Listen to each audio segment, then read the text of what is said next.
En 1962, Estados Unidos detonó una bomba termonuclear en el espacio y apagó el cielo entero.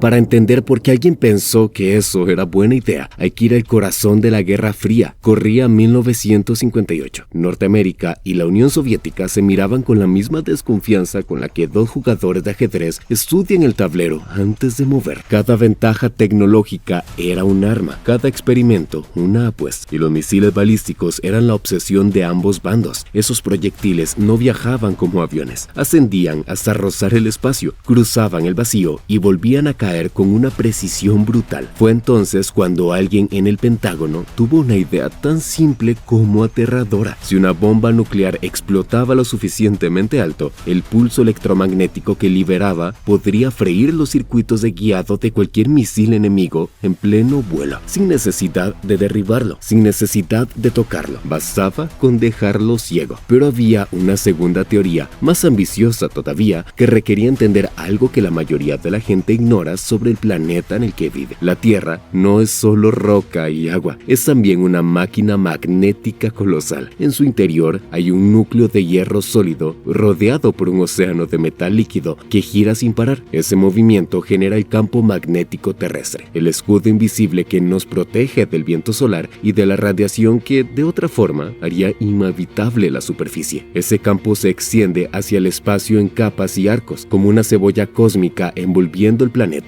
Y las partículas cargadas que llegan del Sol no penetran libremente, quedan atrapadas en esas líneas invisibles, se curvan hacia los polos y producen las auroras boreales. Lo que vemos como un espectáculo de luz es en realidad la evidencia visible de una batalla constante entre el campo magnético y el cosmos. La pregunta que se hicieron los científicos militares fue esa: ¿qué pasaría si una detonación nuclear imitara al Sol dentro de ese sistema? La respuesta teórica fue escalofriante. Una bomba termonuclear en la alta atmósfera liberaría una nube de partículas cargadas que no se dispersarían al azar. El propio campo magnético de la Tierra las capturaría, las guiaría a lo largo de sus líneas invisibles y las concentraría. En las capas exteriores quedarían atrapadas como limaduras alrededor de un imán gigante, y en las interiores ese mismo fenómeno podía rebotar el efecto electromagnético hacia regiones muy alejadas del punto de detonación. Una sola bomba colocada sobre el océano podía, en teoría, inutilizar los radares y sistemas de alerta del adversario a miles de kilómetros de distancia. No destruía ciudades, destruía la capacidad de responder. Y en la lógica de la Guerra Fría, donde cada segundo de ventaja valía el mundo, eso equivalía a ganar. La única forma de verificar todo eso era hacerlo de verdad. Y eso fue exactamente lo que hicieron. Entre 1958 y 1962, el ejército estadounidense llevó a cabo una serie de ensayos nucleares en altura que convirtieron el Pacífico en el laboratorio más peligroso de la historia. El primero llama la atención por lo absurdo del método. Una bomba nuclear equivalente a 17,000 toneladas de TNT fue fijada a un globo aerostático y enviada hacia las capas superiores de la atmósfera. Un globo, no un cohete, no un misil de última generación, un globo. Antes del lanzamiento, el ejército había pasado 2 años haciendo pruebas con decenas de globos para estudiar cómo respondían a los vientos y a la presión en altitud. El 28 de abril de 1958, el globo ascendió hasta los 85,000 pies de altura y la bomba fue detonada. Las mediciones recogidas desde el buque de observación confirmaron algo que cambió el enfoque de todo el programa. El pulso electromagnético generado a gran altitud era más de 1000 veces más potente que el de una explosión idéntica a nivel de suelo. 1000 veces. Ese dato fue el que abrió la puerta a experimentos mucho más ambiciosos. El siguiente paso usó ya un cohete Redstone. La potencia subió a 3.8 megatones y el escenario fue el Alotón Johnson, una franja de tierra perdida en el Pacífico Occidental, elegida precisamente por su aislamiento. El 31 de julio de 1958, a las 11:47 de la noche, la ojiva estalló a 76 kilómetros de altura, pero el sistema guiado estaba mal calibrado y la detonación ocurrió directamente sobre la isla, no sobre el océano. El resultado fue una bola de luz blanca visible desde Hawái a 800 800 kilómetros de distancia, que permaneció suspendida en el cielo durante casi media hora. El calor causó quemaduras solares en militares que estaban en cubierta. Las comunicaciones de alta frecuencia en todo el Pacífico quedaron inutilizadas durante 8 horas. Una sola bomba, relativamente pequeña, mal colocada, produjo un apagón de comunicaciones continental. Pero aún no habían llegado al experimento que realmente cambiaría todo. Para eso, habría que esperar a 1962, al mismo verano en el que la crisis de los misiles cubanos estuvo a punto de borrar la civilización del mapa. Fue entonces cuando se lanzó la Operación Fishbowl y dentro de ella la prueba más extrema de toda la historia nuclear en el espacio, Starfish Prime. El 9 de julio de 1962, una carga termonuclear de 1.4 megatones fue detonada a 400 kilómetros de altura sobre el Pacífico. Esa altitud ya no era atmósfera, era espacio. La explosión no produjo el hongo clásico. Sin polvo ni oxígeno, la energía se expandió en una esfera casi perfecta. Primero, una luz cegadora. Después, unos filamentos retorcidos que se desplegaban desde el centro como tentáculos. Y luego, una cortina de colores que cubrió el cielo desde las Islas Johnston hasta Hawái. Auroras artificiales. En Hawái, a 900 kilómetros del punto de detonación, los faroles de las calles se apagaron de golpe. Las alarmas saltaron sin motivo en edificios enteros. Las líneas telefónicas dejaron de funcionar. Los instrumentos de los científicos que monitoreaban el experimento se saturaron al instante, porque el pulso electromagnético superó los límites máximos que los aparatos podían registrar. No pudieron medir el efecto real porque ningún instrumento estaba diseñado para algo así. Y entonces llegó la consecuencia que nadie había anticipado del todo. Los electrones de altísima energía liberados por la explosión quedaron atrapados en el campo magnético terrestre y formaron un cinturón de radiación artificial alrededor del planeta. En cuestión de días, 3 satélites quedaron fuera de servicio. En los meses siguientes, al menos 6 más, fallaron por daños en sus paneles solares y sistemas eléctricos. En 1968, 6 años después de la detonación, los científicos todavía detectaban electrones asociados a Starfish Prime, atrapados en la atmósfera. La herida tardó media década en cicatrizarse. Aquí está el punto que el relato clásico de Starfish Prime suele ignorar, y es el que más debería preocuparnos hoy. En 1962, cuando esa bomba destruyó 6 satélites, había en órbita un puñado de aparatos experimentales. El daño fue enorme para la época, pero contenido. Hoy existen más de 10.000 objetos en órbita terrestre, satélites de comunicaciones, de navegación GPS, de meteorología, de defensa, de internet, constelaciones enteras con miles de unidades, y la gran mayoría de ellos no tienen ningún tipo de blindaje frente a un pulso electromagnético de alta altitud. Una detonación como la Starfish Prime sobre el Atlántico o el Pacífico hoy no destruiría ciudades, haría algo más efectivo y más invisible, desconectaría la civilización. Sin GPS, los barcos, los aviones y los camiones de reparto pierden navegación precisa. Sin satélites de comunicaciones, colapsan los mercados financieros globales. Sin sistemas de alerta temprana, ningún país tiene tiempo de reaccionar a un ataque. Pero el escenario que más inquieta a los expertos en defensa espacial no es ni siquiera ese, es la cascada. Cuando un satélite es destruido, genera fragmentos. Esos fragmentos viajan a velocidades de varios kilómetros por segundo y cada colisión produce más fragmentos, y en unas pocas horas la órbita baja terrestre puede convertirse en una nube de metralla girando a velocidades que hacen imposible lanzar nada más. Los científicos llaman a eso el síndrome de Kessler. Una sola detonación podría desencadenar, y si eso ocurriera, quedaríamos atrapados en la superficie del planeta durante generaciones, sin acceso a espacio, sin poder reparar los satélites caídos, sin posibilidad de reemplazarlos. Ese es el verdadero legado de Starfish Prime, no lo que destruyó en 1962, sino lo que demostró que era posible. En 1963, un año después de Starfish Prime, Estados Unidos y la Unión Soviética firmaron el Tratado de Prohibición Parcial de Pruebas Nucleares, que eliminó los ensayos en la atmósfera, el espacio y el océano. Fue al menos el final de esa etapa, pero las bombas que podrían repetir el experimento siguen existiendo. Hay arsenales con cargas 10, 20, 30 veces más potentes que la Starfish Prime, y el espacio que protege en este momento toda la infraestructura sobre la que funciona el mundo moderno no tiene escudo. Lo que aquel experimento dejó grabado en la atmósfera no fue solamente radiación, fue una instrucción de uso que nadie ha borrado todavía. Suscríbete, dale like y nos vemos en el siguiente.